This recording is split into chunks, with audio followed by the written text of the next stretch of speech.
Hey everybody, welcome to Pick Dr. Osborne's Brain. We got a great Monday night set up for you. We're going to be talking about alpha lipoic acid, a very, very important antioxidant supernutrient. So before we dive into tonight's show, make sure you say hello, chime in, let me know where you're tuning in from in the world. Don't be a stranger. Give me a thumbs up, give me a heart, and help us get this information out to other folks. Now, stick with me tonight. We're going to be talking in depth about how alpha lipoic acid can help certain conditions.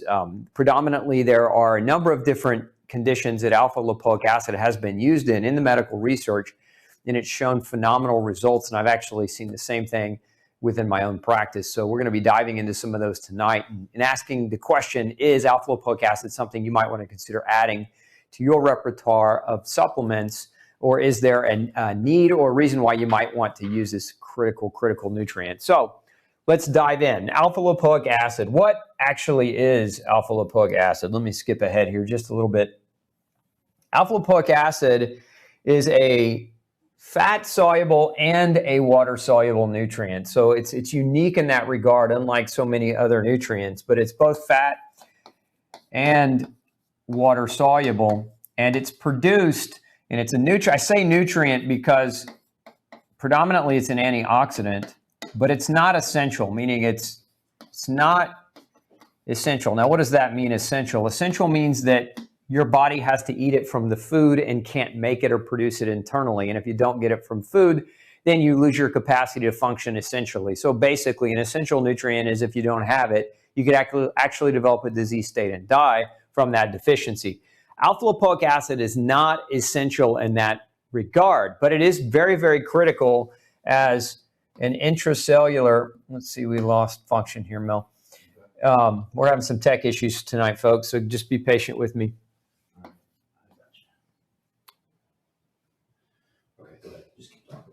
Okay, so it's critical as an antioxidant, and you want to have an understanding that alpha lipoic acid plays a role as an antioxidant inside. It's produced inside your mitochondria.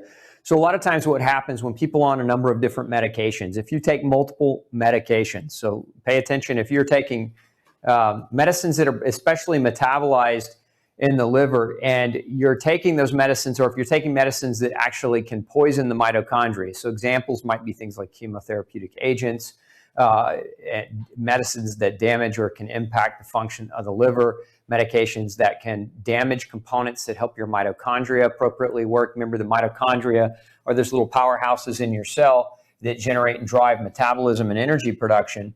And so if you're on those types of medications, then what can actually end up happening is you can actually not be capable of producing alpha lipoic acid. So we'll abbreviate it here. Alpha lipoic acid, it's made in your mitochondria.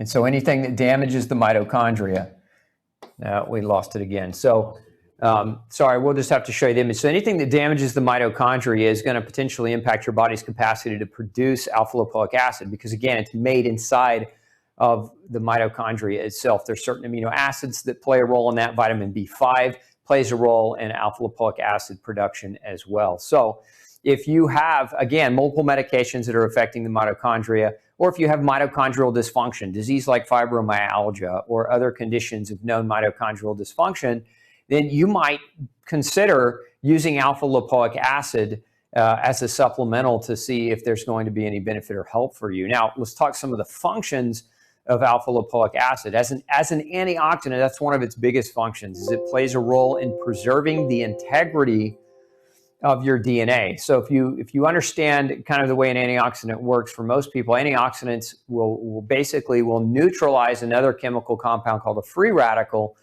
and it's that neutralization that limits or restricts kind of accelerated aging. So many people, for example, that smoke or drink alcohol, they take in those drugs, and those drugs are damaging, and it ages them in an accelerated pace, in part because it burns through your antioxidants. And if you take something that destroys your natural antioxidants, then your body has to increase and upregulate its production of antioxidants to match your choices. So again, if you're a smoker, if you're a drinker, if you're using multiple medications, if you have bad lifestyle choices, if you live in an environment where you're being bombarded with pollution on a regular basis, then understand that the antioxidant capacity, your body's ability to fight the environment from damaging you, is in large part due to antioxidants. And this is where alpha lipoic acid plays a very, very important role. Aside from the fact that it acts directly as an antioxidant, alpha lipoic acid also regenerates glutathione, which is what many people believe to be the master antioxidant in the body. So alpha lipoic acid is the master antioxidant regenerator, if you will. So glutathione being the head antioxidant, glutathione or alpha lipoic acid helps to regenerate it and helps to make sure that it's functioning properly.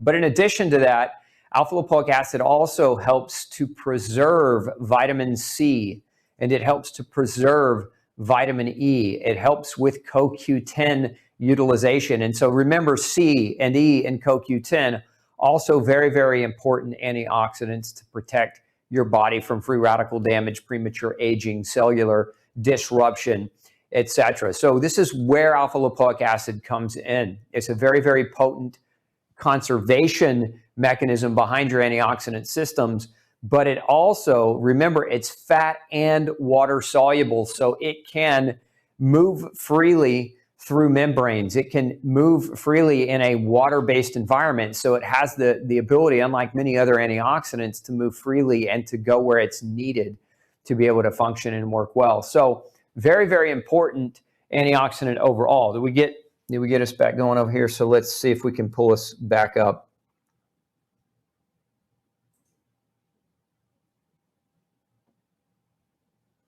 You love technology, but sometimes it's a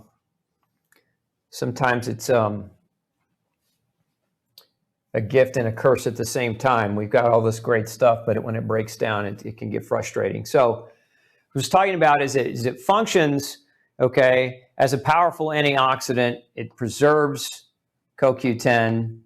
It helps preserve and regenerate vitamin E and vitamin C. It acts as an anti-inflammatory. So, a lot of chronic degenerative conditions are inflammatory in nature. So if you're struggling with a chronic autoimmune condition, one of the top questions that we get asked is there a supplement I can take that helps support healthy inflammation? And alpha lipoic acid definitely fits that bill. We're also seeing this particular nutrient function in let's skip to number 5 here, in the metabolism of branched chain amino acids. So branched chain amino acids are, if you don't know what they are, well, I can't write here, but we'll say them out. So branched chain amino acids are your very important, very critical amino acids in the production of muscle tissue and recovery after workout. So leucine, isoleucine, and valine are the classic 3 branched chain amino acids. And so again, what alpha lipoic acid helps to do is it helps in the metabolism of those very essential amino acids. So what sometimes we'll see athletes take high levels of thiactic acid or alpha lipoic acid as a workout recovery supplement because it aids in the production of those very critical amino acids that help in building and repairing muscle tissue when it's damaged as a result of a workout. So another very important function of alpha lipoic acid. Now, one of the main components that we see with alpha lipoic acid is its role or relationship in 2 different medical conditions. So what I've got here, the research study for you, you can see the effects of alpha lipoic acid supplementation on glucose control. So we're talking about blood sugar here, and on fat, lipid profile. So this would be things like cholesterol and fats in the bloodstream among patients with metabolic disease. And so this is a very big study. It's a systematic review, but it's also meta-analysis of lots of other studies. So think of it as it's a study that brought together lots of studies and said, overall, this is what we find about this. And in this case, it's about alpha lipoic acid. So you can see overall, the current meta-analysis demonstrated that alpha lipoic acid, that's ALA, that administration may lead to an improvement in glucose homeostasis parameters and in cholesterol profiles, lipid profiles, and except for it didn't help elevate HDL levels. So some people, when they're trying to change their cholesterol, are trying to Yeah, we're not. It's broken. Are trying to improve upon or increase their HDL, oftentimes referred to as good cholesterol. But so alpha-lipoic acid didn't have any effect on HDL, but it had an effect on blood sugar parameters. So it improved fat parameters, and it also improved a person's ability to regulate their blood sugar. And that's really, really critical. I mean, how many of you listening tonight either are diabetic or know someone who is diabetic or have problems with blood sugar regulation, hyperglycemia or hypoglycemic kind of ups and downs in your blood sugar? What alpha-lipoic acid does is it helps to regulate that. And there's study after study after study that shows the benefits of alpha-lipoic acid. And it's thought to actually work on helping sugar or glucose get into the cell membrane. So again, as it relates to blood sugar control, let's see here. Thank you. Let's see if we can finish the thought here, folks. Yeah, here we go. So if we look at kind of a cell membrane, on the surface of the cell membrane, you have what's called a GLUT door. A GLUT door is actually called a GLUT4 door. And this is really, it's a glucose door. So in your blood, if we look at the bloodstream, kind of glucose looks like a molecular stop sign. And so what happens is for glucose to get inside the cell, this door has to open. So on one side of the cell, we have an insulin receptor. That insulin receptor is activated by insulin. So if insulin is in the blood, what happens is it attaches to that receptor, and then that sends a message through the cell. Again, this is a cell. Here's the DNA in the center, right? It sends a message through the cell, and then that door opens, and then glucose can come into your cell, and it can be converted into ATP or energy. And so it's thought that alpha-lipoic acid works by improving the way that glucose door opens up to get the glucose out of your bloodstream. Again, this is the blood, out of the bloodstream into the cell. Otherwise, what happens if glucose gets stuck in your cell, then it elevates your blood sugar. And remember, we've talked about this in the past. When you have elevations in blood glucose or blood sugar, let me spell that right for you. I misspelled it, sorry. A little flustered by the technology issue. So when glucose is elevated, when it goes up, it makes everything sticky.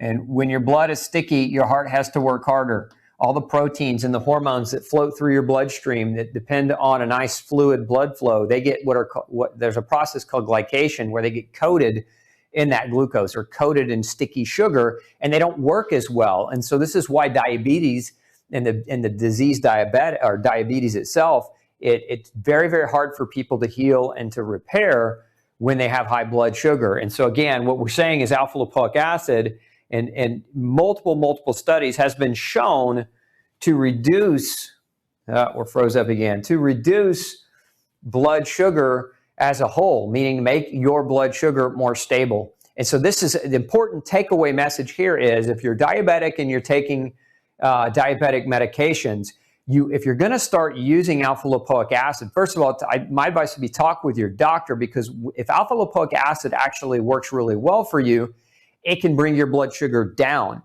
okay? And as it's bringing down your blood sugar, kind of the second consequence to bringing down blood sugar is if you're on medicines, let's say you're on an insulin, or let's say you're on a drug like metformin, and those medicines are controlling your blood sugar, right, at a certain level, and then you bring in alpha-lipoic acid and that drops it even lower, then what can actually happen is your blood sugar can drop too low and you might go hypoglycemic and feel dizzy, lightheaded, crave sugar, and have the side effects or symptoms associated with your blood sugar being too low. And of course, we don't want that to happen. So if you're going to take kind of therapeutic doses of an alpha-lipoic acid, you don't want to do that and not know that, because if you end up in a hypoglycemic state because your medicine's now too strong, you have the potential to have a pretty serious problem on your hands. So just know that that's a side effect. So if you're going to use, again, higher doses, and doses range of alpha-lipoic acid anywhere effectively, so a decent dose is anywhere between 600 and 2,400 milligrams of alpha-lipoic acid in a day. in the course of a day as kind of a therapeutic dosing range. My advice would be always start on the kind of more conservative lower side. Don't work up to those super high doses of 2,400 milligrams a day unless you're being monitored by somebody who knows what they're talking about and somebody who knows what they're doing. So again, you want to be cautious if you start taking it, because if you do start taking it and your blood sugar starts to drop and you didn't know that that was a side effect or a consequence, then you can end up, in a little bit of trouble. So that's what we know about diabetic blood sugar control, is that alpha lipoic acid can dramatically help with that. Now, here's another research study. Again, when you're seeing this term up here, thioctic acid, what that is that's just another name for alpha lipoic acid. But this was a study done on polyneuropathy. Polyneuropathy just means neuropathy in multiple locations, right? Poly meaning many. But generally, neuropathies affect people's hands, arms, hands, feet. And so what happens is numbness, tingling, burning sensations of the hands, feet, legs, etc. And so neuropathy is oftentimes a side effect of long-term blood sugar. So elevation in blood sugar over time can damage nerves. And that nerve damage is called neuropathy. So that's just kind of the way you want to think about it. That's that term right here, neuropathy. Now, one of the other things that we didn't talk about, again, if you're taking medicine to control your blood sugar, specifically if you're using metformin, metformin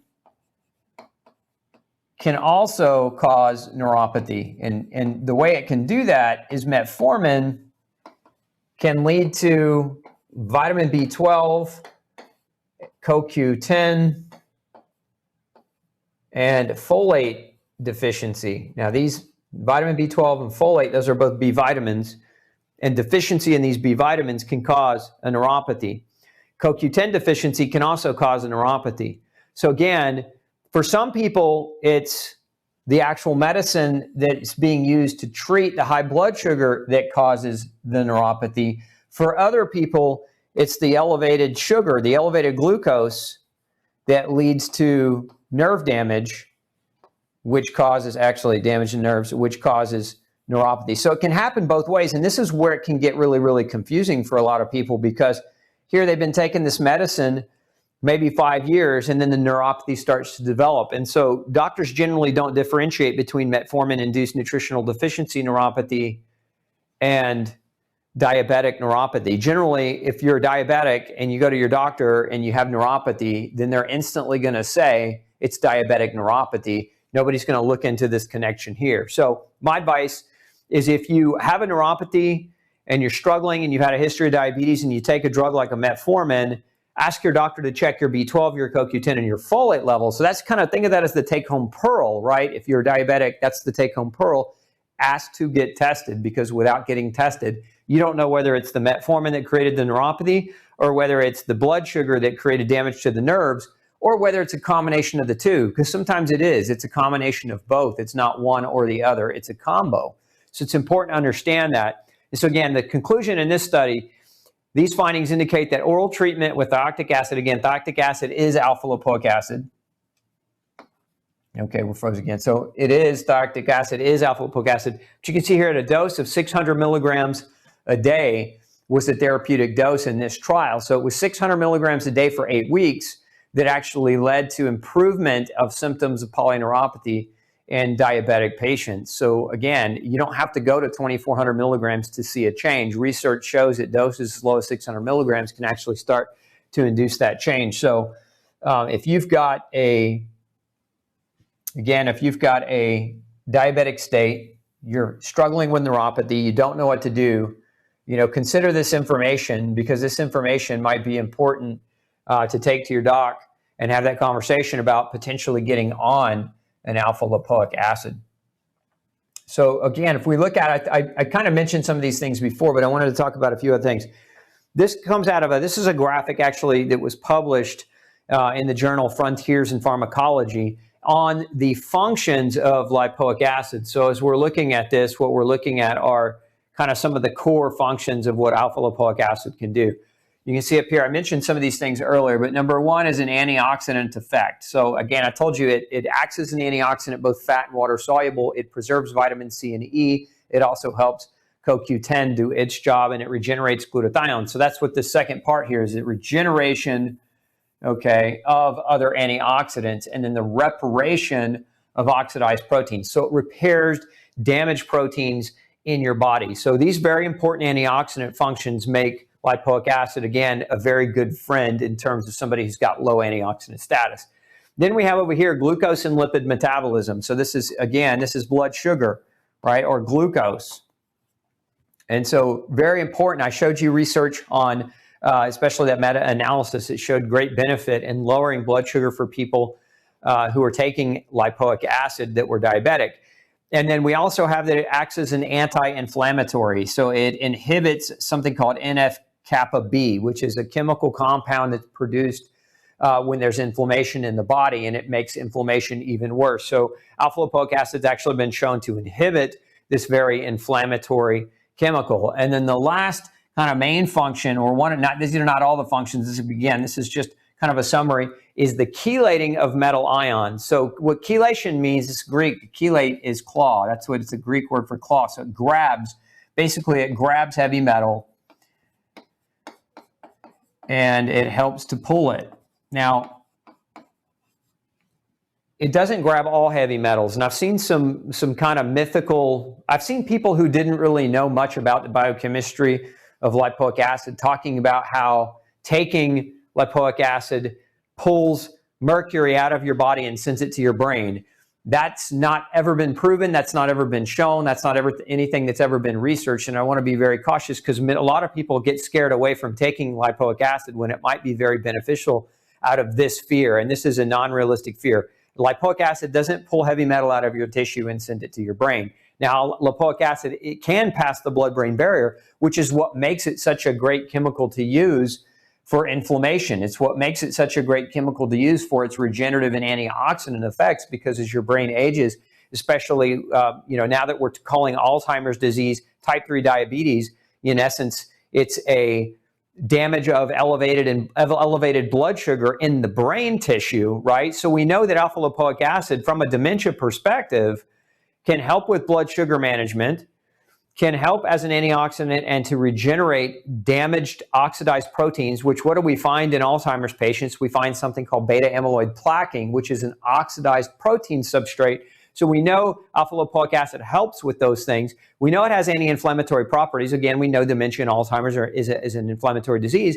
And we know that brain damage can also be caused by heavy metals, right? So mercury can cause brain damage, and cadmium can cause brain damage, and lead can cause brain damage. That doesn't mean that lipoic acid pulls those metals into your brain. So again, I want to just be clear, that's not something that happens. So it can be a helpful chelating agent. So if you've got a history of silver amalgams or mercury fillings in your mouth, and you're considering using something to help to kind of pull some, as you get those fillings removed by a good environmental dentist or biological dentist, alpha lipoic acid might be something your dentist would recommend as a chelating agent to kind of help prevent that mercury as they're removing it from creating a major toxicity in your body. So again, it helps with the chelation of metals, and that's, again, one of its important functions.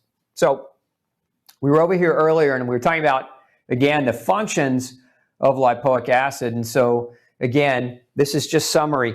Cellular regeneration, antioxidant function, anti-inflammatory function, helps with blood sugar levels, aids in branched-chain amino acid metabolism, preserves CoQ10, and regenerates vitamin E and vitamin C. These are all major functions. Now, it also plays a role in how your body generates energy in your mitochondria. There's some other biochemical processes that alpha lipoic acid is important in. But those are kind of more biochemically heavy, and I don't want to get into that because I don't want you guys going to sleep on me. I think we're froze again. But causes of alpha lipoic acid deficiency, let's talk a little bit about that. I said earlier that alpha lipoic acid was not essential, meaning your body can produce it. It can synthesize it internally if you've got healthy mitochondria. So again, those of you with chronic degenerative diseases of mitochondrial dysfunction, chronic fatigue syndrome, fibromyalgia, and other chronic degenerative inflammatory diseases, you guys might actually see a benefit out of utilization of CoQ10. Out of utilization of alpha lipoic acid. But let's talk about some things that can contribute to its deficiency. So even though your body knows how to make it, like these are things that generally tend to contribute to it being too low. So in cases of severe stress, right? So severe stress, and when I say severe stress, chronic degenerative disease fits in that category of severe stress. A lot of things do. If you go to a job every day that you hate, if you have overtrained, if you work out too aggressively and you found yourself in an overtrained scenario and you're wiped out, if you've got adrenal fatigue or adrenal burnout from long-term chronic inflammatory stress, like those are all areas where severe stress may be playing a role. Severe stress is going to cause your body to use up more alpha lipoic acid. So here's how. Stress increases cortisol. Okay, when your cortisol goes up to help, because remember, cortisol is a stress hormone. So when you have severe stress, you get an increase in cortisol. And then from an increase in cortisol, one of the side effects of elevated cortisol is cortisol elevates your blood sugar. That's one of the side effects of cortisol elevation. So cortisol tells your liver to dump sugar into your bloodstream, even if you're not eating sugar, even if you're eating a low sugar diet or a keto diet, something with very little to no sugar. If you've got chronic stress, again, one of the side effects is that elevation in cortisol that causes your body to dump more sugar into the bloodstream from the liver.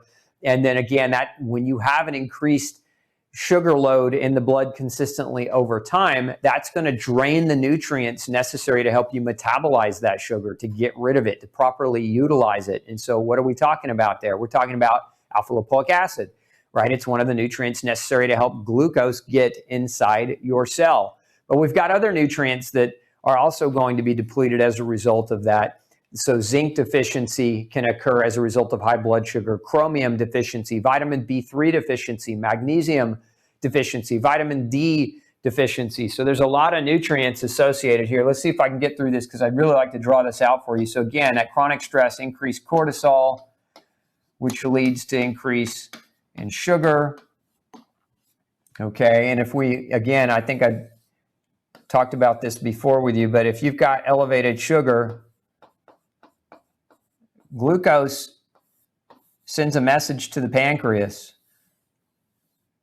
So if this is your pancreas, it sends a message to your pancreas. Your pancreas responds by producing insulin. The insulin docks to the insulin receptor on your cell. That sends a message to open the glucose door in your cell so that glucose can come in and you can make ATP, or otherwise known as energy. But if we break that down a little bit more, for your pancreas to get the message, you got to have adequate vitamin D. So if your vitamin D levels are low, it's going to affect how your glucose responds. To properly produce insulin, you need magnesium, you need zinc, you need vitamin B12. The insulin receptor is made out of chromium. Chromium's nickname is GTF, or glucose tolerance factor. So chromium plus vitamin B3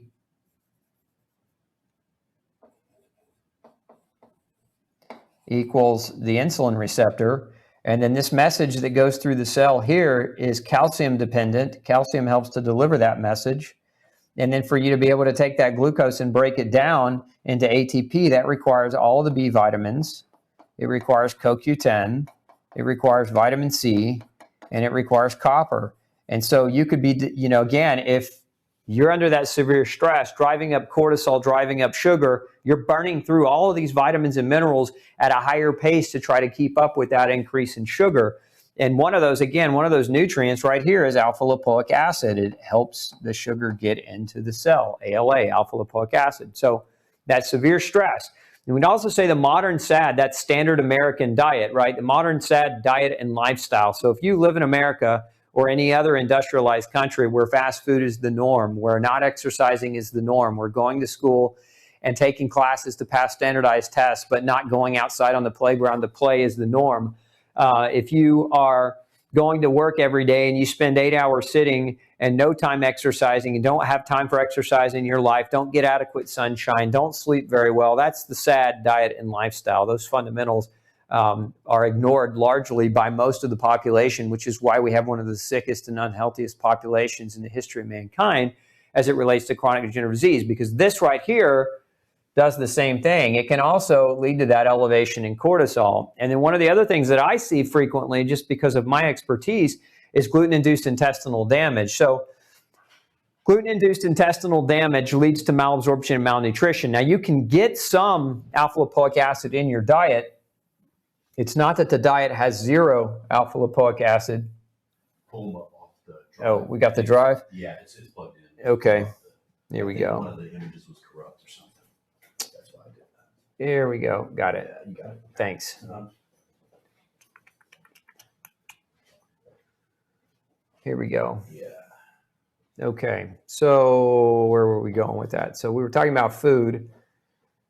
We'll pull that one up too while we're at it, while we got it open. Yep, that works. Okay.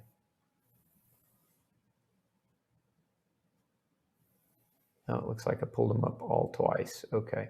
So you get, I mentioned a minute ago, you get some lipoic acid from the food that you eat. Actually, let's take this over and clean it up a little bit.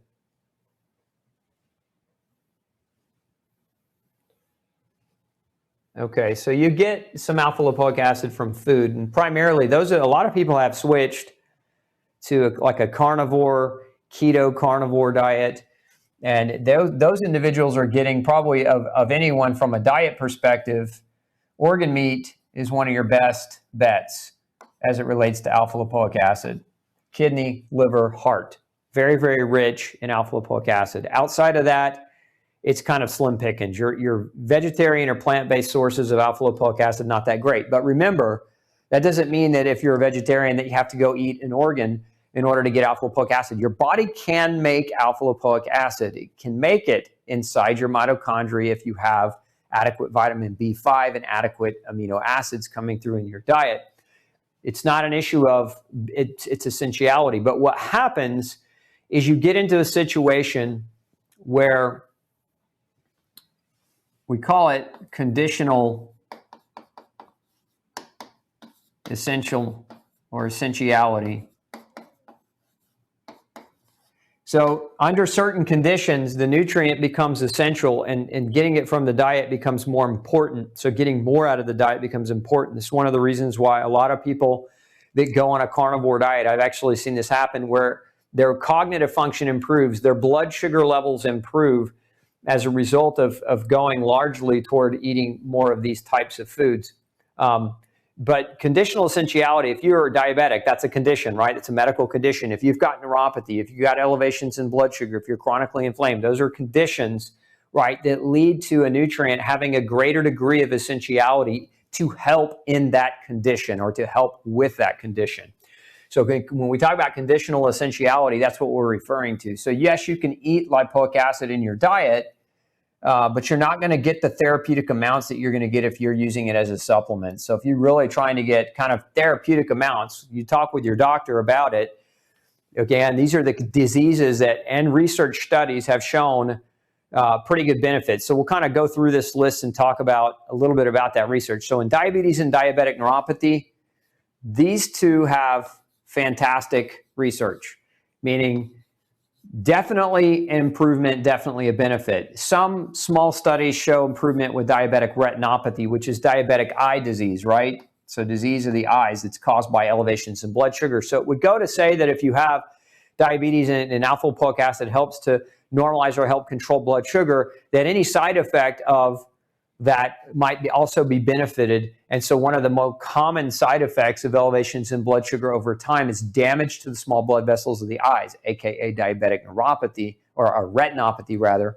And we also see the same thing with kidney disease, because remember the kidney, so kind of these two match up a little bit. The small blood vessels, the smallest blood vessels are in your kidney and in your glomeruli, which is the functional unit inside your kidney, and in your eyes. Very small blood vessels that are impacted and affected by sugar in a very big way. So if you do some things that help to control that sugar better, you're going to have better outcomes in that regard. So kidney and eye problems, again, not a ton of research, not like the overall diabetes blood sugar control and the overall neuropathy issue, but definitely some research that shows it.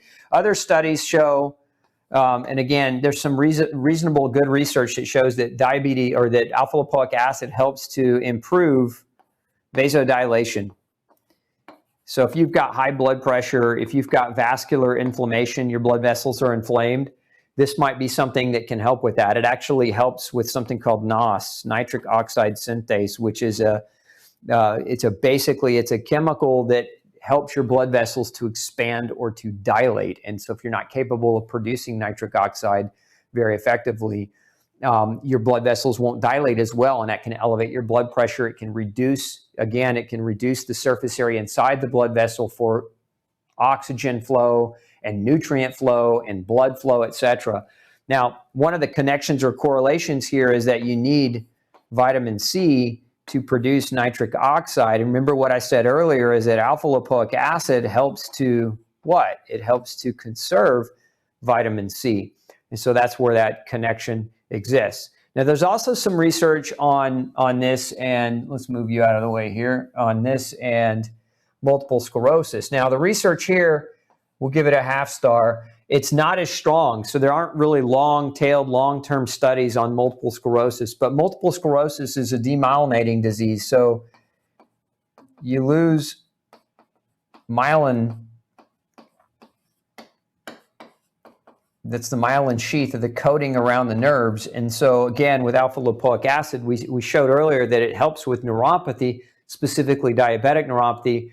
What we don't know is whether or not it helps to preserve the nerve from inflammatory damage, which is what MS is. It's an autoimmune inflammatory damage to the myelin itself, or whether or not it's by controlling blood sugar. So I don't think anybody's differentiated that particular in research, but there have been some smaller studies that show some benefit in multiple sclerosis, but it's nothing I would run home and say, oh my gosh, everyone with MS needs to be on 1,000 milligrams of alpha lipoic acid immediately because it's going to preserve their nerve tissue, but it might be worth considering.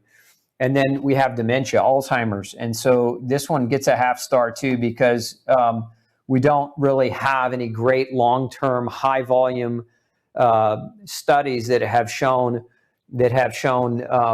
like recovery. What we see best with dementia, and this goes for any research, is the earlier you can catch early onset dementia, the better the result or the outcome is going to be with diet change, supplementation. And so I would say that probably holds true for alpha lipoic acid, but there are research studies that show some benefit in this regard. But the key here is you got to catch it early. You can't wait until somebody doesn't remember who they are and then give them alpha lipoic acid and expect that all that severe damage that's occurred is going to, miraculously recover. So again, these are what we know from actual medical research and studies. So if you're considering using, something like an alpha lipoic acid, listen, there's a couple of other things to consider. Quality always matters. As with any supplement, quality is very, very important. If we're talking about alpha lipoic acid, we want R form alpha lipoic acid. R form is important because it's going to be the kind that your body can recognize and use better. If it's not an R form alpha lipoic acid, it's probably not worth buying. The other thing that you want to consider, and it's not cheap. So R form is definitely much more expensive. So if you're looking online and you're looking for lipoic acid and you find a really cheap version, it's probably because it's not going to be super effective. We want to consider quantity. So I showed you, therapeutically 600 as high as 2,400 milligrams per day. Now, again, I don't recommend this right here. Here's something to be considered with here, especially if you're not being monitored, is that alpha lipoic acid and biotin are very similar. And so there's some research that shows that if you take high levels of alpha lipoic acid for a long period of time, it actually will compete with biotin and it can create or contribute to biotin deficiency. And that's not good because biotin is necessary to metabolize fat. You need biotin for skin health. Overall, it's sometimes referred to as the skin, hair, and nail vitamin. So a lot of you with hair loss maybe have taken biotin or taken a product that was a hair growth product and it had biotin in it. A lot of your shampoos have biotin in it, and this is the reason why. So you don't want to take, very heavy doses of lipoic acid for long periods of time without thinking about biotin. So to me, if the best formulation of lipoic acid is one that also has biotin in it, and that way you're not creating an imbalance or a disruption. So if you're going to use higher levels of lipoic acid, definitely get something that has biotin in it as well. My favorite formulation is called Alpha Max, or alpha spelled out because it has the biotin in it, but it also is an R form, again, thioctic acid, R form lipoic acid that's going to be better absorbed, better utilized by the body overall. So that being said, let's open up the floor for any questions that anyone has. So let's dive in.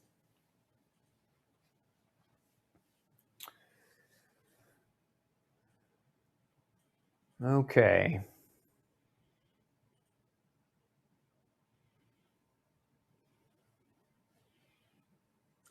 Are probiotics like Bifidobacter good for stress and neuropathy management? Now, I mean, what does that mean, neuropathy management? I would really encourage you, instead of thinking about how you can manage the neuropathy, think about why you have the neuropathy. Because managing something for the rest of your life is kind of a daunting thing. It's kind of a hopeless, let's give up because we have to now manage this thing. It'll never heal or repair. I would say the better thing would not be to just take probiotics to try to manage anything. It would be to try to figure out why the neuropathy is there in the first place.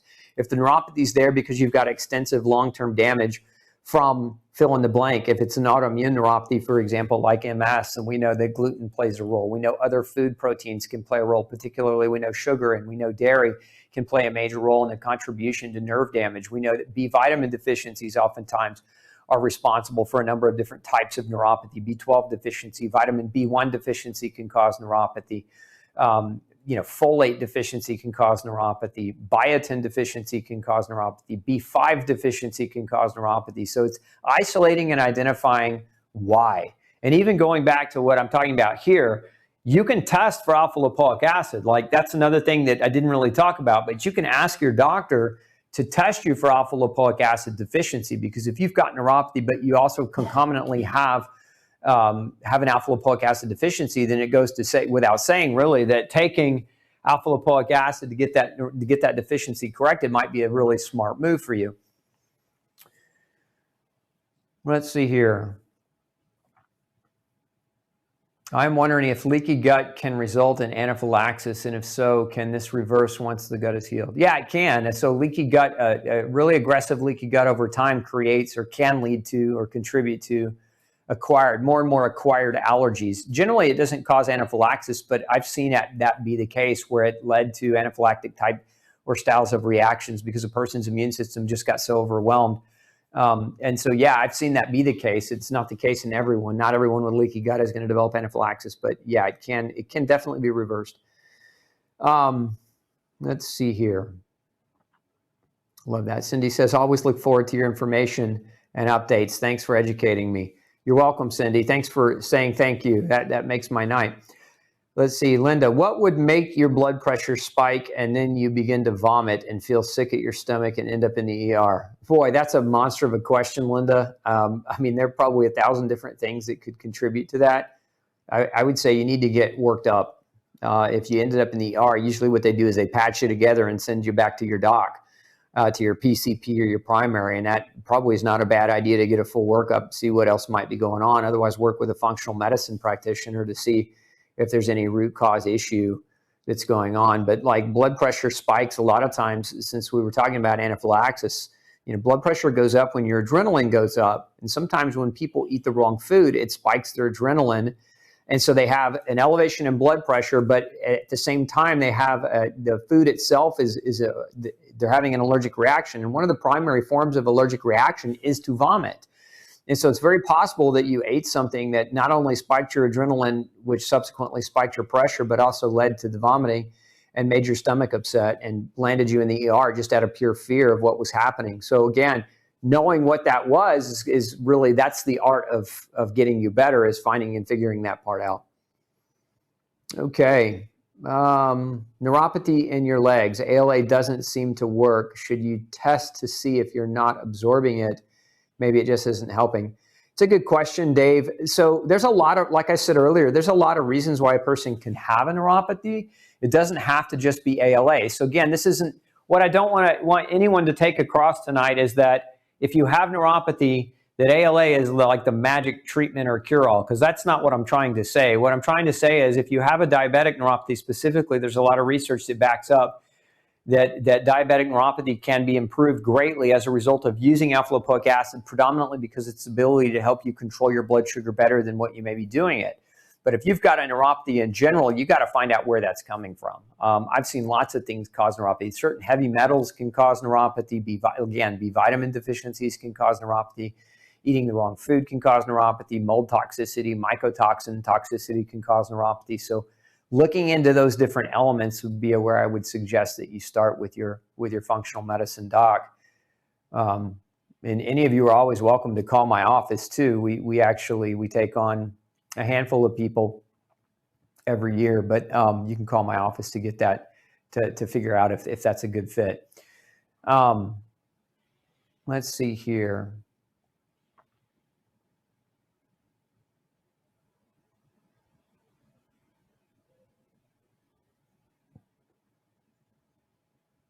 Oh, that's not a question. Let's go down a little bit further.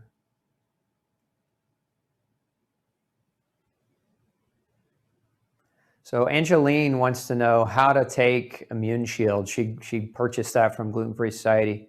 Not a question about neuropathy, but a simple question to answer. If you bought the pill version, then you're just a kind of a standard amount is 2 caps twice a day. If you bought the powder, then it would be 1 scoop, and there should be a scoop in that bottle, 1 scoop of that powder a day. Now, if you want kind of a more aggressive approach, then it would be 8 pills a day or 2 scoops a day mixed into some type of liquid and drink it. It can be taken in smoothies, can be taken in soups, can be taken with food, without it. Either way is fine. Yeah, Jay's chiming in. Pharmaceuticals will give you neuropathy. Ciprofloxacin gave me neuropathy. Yeah, it's an antibiotic and abdominal aortic aneurysm. Yeah, for sure. Certain pharmaceuticals can definitely create neuropathy. One of the biggest ones, aside from what I mentioned earlier with metformin, is if you're taking diuretics, and this is usually, these are taken for fluid balancing. So you've got like edema or fluid accumulating in your legs, or you've got an increased blood pressure. Diuretics deplete, most of them deplete CoQ10. I said earlier, CoQ10 deficiency causes neuropathy, and they'd also deplete vitamin B1 or thiamine, and thiamine is notorious for causing a neuropathy. So if you're on any kind of diuretic, this is a conversation. I always like to say, if you're on any drug at all, any medication whatsoever, one of the things that your doctor's supposed to do with you is talk about something called a risk-benefit analysis. Is the risk of what's going to happen to me if I don't use the medicine greater than the benefit that the medicine's going to provide? So like, for example, let's say you just had a stroke and you're in the emergency room and the doctors want to put you on a blood thinner for a few months after the event to try to prevent another stroke. That's not a bad use for a blood thinner. There are other ways, certainly naturally, to thin the blood. But again, this is the conversation that you can have with your doctor. That's what is the risk of me not taking the medicine versus what is the benefit of me taking the medicine, and what is the risk of the side effects that are going to come from that medication. And one of the things that very rarely gets discussed, in my experience, is this topic right here, which is drug-induced nutritional deficiencies. Because this is there are textbooks written on this topic right here, drug-induced nutritional deficiencies. I've got 4 textbooks in my library just on this topic alone. And so, the problem in most medical schools is there's no nutritional curriculum. And so these textbooks aren't used, and this topic doesn't get taught. So when you say, Doc, does this diuretic cause CoQ10 or B1 deficiency? A lot of times they look at you, you got horns coming out of your head, but it's still important to have the conversation. Challenge them, make them work, make them earn it, make them come out and go do the research and start learning about it. Look, the more we demand the doctors who claim to know everything about how to treat everything, the more we demand they understand nutrition, which is the fundamental of human health, the better we're going to see our entire community, the better the health of our community when we have doctors socially recognizing a new paradigm instead of just defaulting to the old paradigm, which is don't question me and do what I say and not as I do, and just take your pills and go away. We want to question the why. I mean, question the why, because if you don't question the why, nobody else is going to question it, and it's your body, and you have a right to question anything that's going to go in it. Okay. So Angeline asking about whether or not alpha-lipoic acid helps lower high fibrinogen. No, I mean, it helps lower inflammation. So by default, it might have an effect, but I haven't seen any research directly showing that correlation. So Cheryl wants to know about evening primrose oil to get ALA. It's a different kind of ALA. ALA is alpha-lipoic acid. You're not going to get any evening primrose oil from alpha-lipoic acid. Now, there's alpha-linolenic acid and alpha-linoleic acid, which is more along the lines of what you're talking about with primrose oil, but they're not the same thing. So you're going to be careful not to mix categories or topics here. Betty wants to know, I have ALA and acetyl L-carnitine together. Is that okay? Yes, it is. The two can be taken together. They don't interfere with each other. So Raymond, this is a great question. Do you have to take, if you're taking alpha-lipoic acid for heavy metal detoxification, the question here is, do you take it every 3 hours to make sure that the metal, as you're pulling it out of your tissue, don't just go back in the tissue when that 3 hours is up? And the answer to that is it's a good idea. If you're taking, if you're on a chelation, nutritional chelation protocol, and you're using something like ALA, remember the half-life of ALA is around 3 hours. That means that the most of it is out of your system within 3 hours, which is why you take a dose about every 3 hours to make sure that you have a continuous pull. The problem with that is you have to go to sleep, and if you're sleeping adequately, you're going to sleep for at least 8 hours. So you're not going to be able to pull, all-nighters to do your heavy metal detoxification, at least not, and keep your health and sanity. Chris wants to know, I hear exercise with ALA is more effective. It's not that the exercise is more effective, it's that you have better recovery. There's some research that shows that athletes recover better using ALA. Remember, it's a very potent antioxidant. I was involved in a study years ago with professional football players, and it was an antioxidant study, and so we were giving two groups of NFL players high levels of antioxidants. One group was getting high levels of antioxidants, alpha-lipoic acid being one of them. The other group was getting nothing, no change. And so we were looking at performance and enhancement. We were looking at byproducts of oxidation, and what we found is in the supplemented athletes, they had better recovery time, shorter downtime, and less injuries. So it definitely can improve. Doesn't necessarily can improve performance, but it can improve recovery, which secondarily can improve performance when you have less downtime. Okay. Let's see. Having trouble raising B12 with sublingual methyl version. Is sodium chloride in preservative-free B12 shots okay? Yeah, sodium chloride should be okay. He's right. Your pharmacist is right. It's water and salt. So, yeah, you can go with an injection. You can also see if your doctor might prescribe you an IV vitamin B12 as well. Might also do it because, muscular injections are not always any more effective than sublinguals. I've seen cases where sublingual is actually more effective than intramuscular injection. And so you might also ask your doc again about an IV.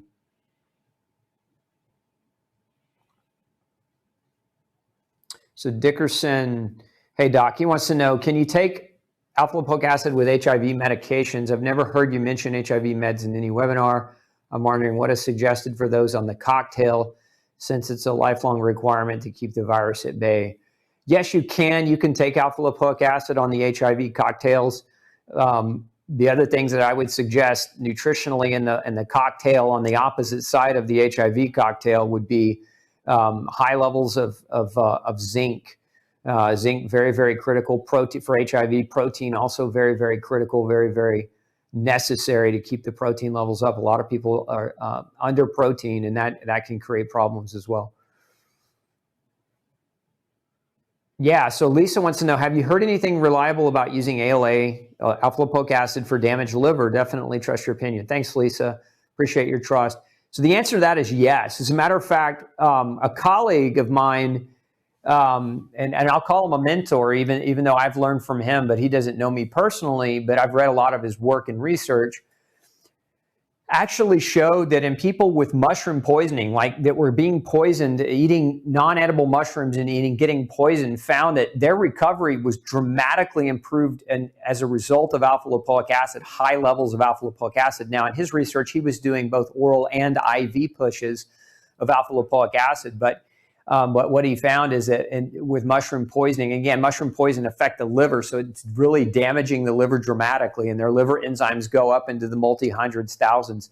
But with alpha lipoic acid, it was found almost like an antidote. So like these people that would have had severe potential long-term liver damage actually recovered as a result of using higher levels of alpha lipoic acid. So if we're talking about damaged liver, if you look at most formulations that are designed to support liver health and liver function will have some alpha lipoic acid in them. There's a few kind of common ingredients you'll see in liver formulations for liver support.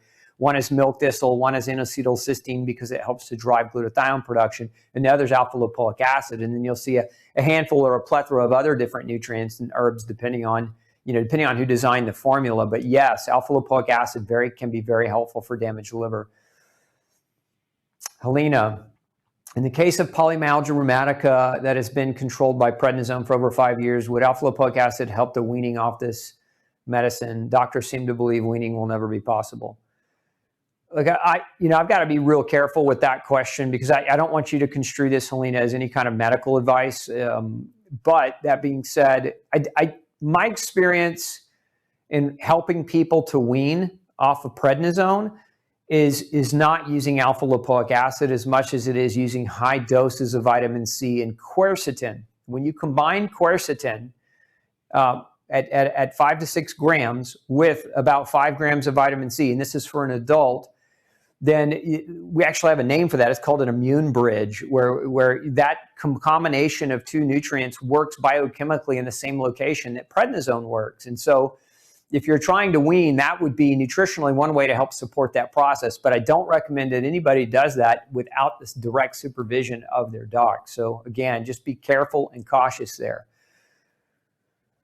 Anne-Marie wants to know, why do I crave sugar when stressed? Because when you're under stress, you don't just make cortisol, you also pump out adrenaline and noradrenaline. And these two neurotransmitters drive the energetics. So they drive the machinery of your body generating more energy, producing more energy, because your body under stress is getting ready to take action. Remember that stress, generally speaking, is supposed to be acute. Humans are we're not designed for chronic years and years and years of stress. We're designed to handle acute stress. When the stress goes away, we kind of rebound. But what happens in modern society is we're under these chronic stress, like the chronic stress of the food that's being poisoned by the farmers.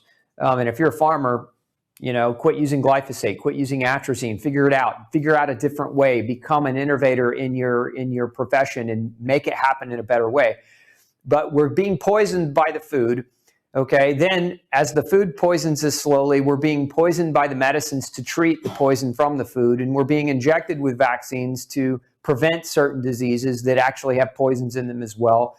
And then we're being told that diet and nutrition and lifestyle are not important, so people just completely ignore that. And so they continue doing the things that continue to poison them over time, and then subsequently the outcomes are bad, right? So we want to change that paradigm. So going back to, I think I lost track of the question there. Where did the question go?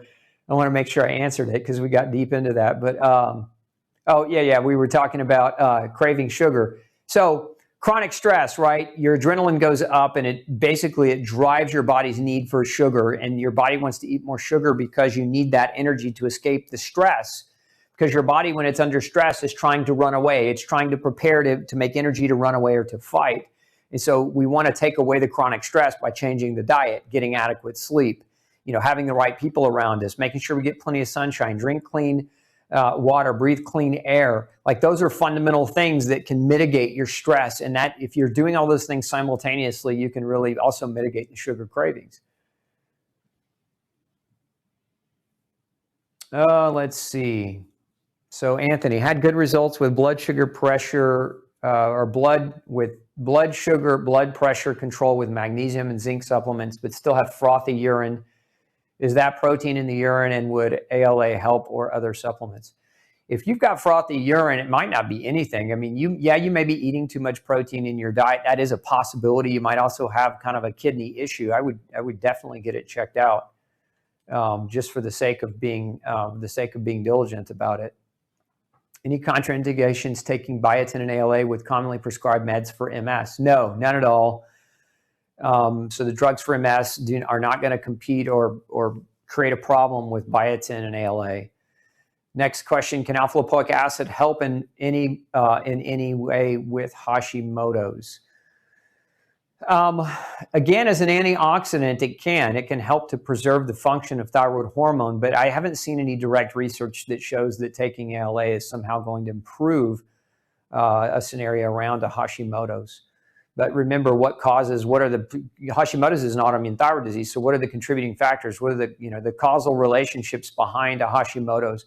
Generally speaking, it's food, chemical exposure, microbial imbalance, and nutritional deficiency. So if alpha lipoic acid helps to offset the chemical inflammation as a result of those other four things, then there is a kind of a secondary potential benefit. But again, whether or not you want to justify taking it is another matter.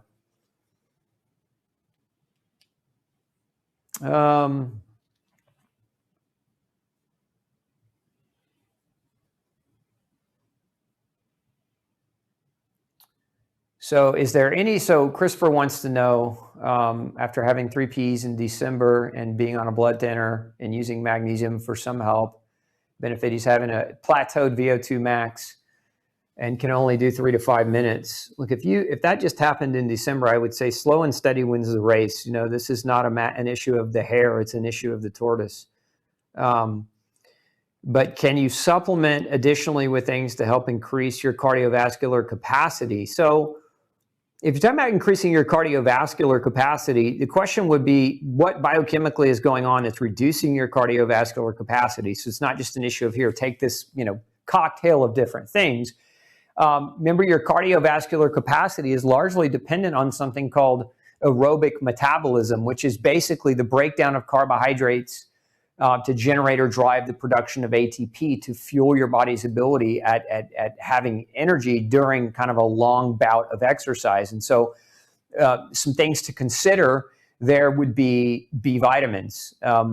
B vitamins, very, very important for the breakdown of carbohydrate in the utilization and getting to the ATP or to the energy process, especially vitamin B1 and vitamin B5. In that chain reaction of breaking down carbs into energy. B1 and B5, very, very critical. You might also consider, if you're on a blood thinner, you have to be careful, but you might also consider talking with your doctor about fish oil, omega-3 supplements. Omega-3 naturally thins the blood, so you're taking something artificially to thin the blood. So kind of working with the combination of the two might be a better option for you, because the medicines, as much as it might not be a bad idea to be on it, there's also a risk-benefit ratio. And again, talking with your doc about that and seeing if you could offset that with a combination of magnesium and fish oil and other nutrients that might help to thin your blood naturally, or other plant-based chemical compounds like ginkgo biloba, which can help naturally thin the blood as well. Because that's what they're trying to do. They're basically trying to thin your blood to prevent another event. And so, some doctors will tell you to take aspirin, and because aspirin also thins the blood. White willow bark thins the blood. So there are a lot of natural elements to bring up to your doc and talk with them about.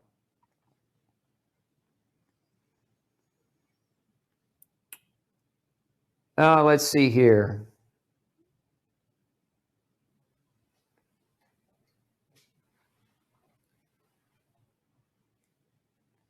So Chester wants to know, his mom is on multiple meds. She's got vomiting, and she's got what her doctor's calling heartburn, and wants to put her on Prilosec. She's got neuropathy as well, and she's on, I think it says heat meds, but I'm going to assume you mean heart meds.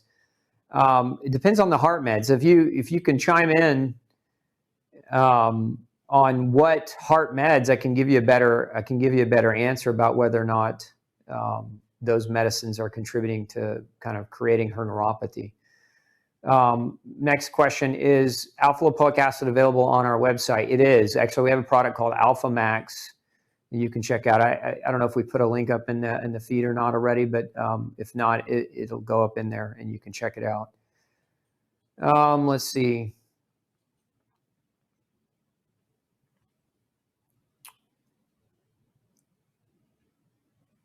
So why do we have to take Alpha Max half an hour before eating? Because it's coded for sustained release, and so taking it a half hour before eating helps to preserve that coating a little bit better. How to use ALA to chelate aluminum. It's not really designed to chelate aluminum. The best thing to chelate aluminum is a mixture of silicate and probably DMSA, which you'll have to talk to a doc because that has to be prescribed. Do I recommend serrapeptase with ALA? Serrapeptase is a proteolytic enzyme. It can be good for a lot of different things, but it just depends on what your goal is and why you would be considering serrapeptidase as a supplement. But I mean, they can be taken together. There's not a contraindication in doing that. Okay, I think we hit the wall here. We're out of time and not out of questions, but thanks. So last question, because this was a follow-up. So beta blockers was the question. Can beta blockers contribute to neuropathy? Beta blockers can contribute to zinc and CoQ10 deficiency. So kind of going back to what I was talking about earlier with CoQ10 deficiency, side effects of CoQ10 deficiency, elevated heart rate, elevated blood pressure, neuropathy, muscle pain, shortness of breath, are all very common side effects of CoQ10 depletion. So for medicines contributing to CoQ10 depletion, you might also have them check the CoQ10 levels. So, all right, folks, thanks for spending Monday night with me. We'll be back next week, same time, 6 p.m. for another episode of Pick Dr. Osborne's Brain. Bring me your toughest health questions. If you want to get those questions in early, don't hesitate to email us. We're at glutenology@gmail.com. Also, make sure you come over and visit me at glutenfreesociety.org. It's our foundation. If you're not already on our newsletter, we have the world's largest gluten-free newsletter, and make sure you sign up for that. I'll send you a bunch of free gifts in your email inbox on how to navigate the gluten-free diet and how to do better with your diet and lifestyle to overcome chronic degenerative autoimmune problems. So don't forget to take advantage of that resource. Also, make sure you subscribe to our channel. If you're not already, we'll send you updates when we have new videos being published several times a week. Until next Monday, I hope your week is fantastic. We'll see you then. Take care. This is Dr. Osborne signing out.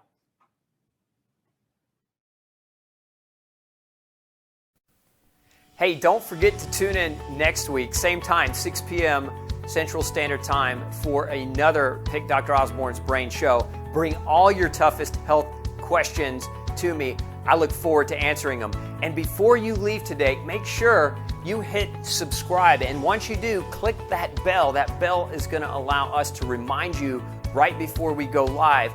But it's also going to allow us to remind you when we come out with other video content all week long. We've got lots of episodes coming your way all week long, and I don't want you to miss anything. So again, subscribe, hit that bell so that you can get notified when we have that new information put up for you.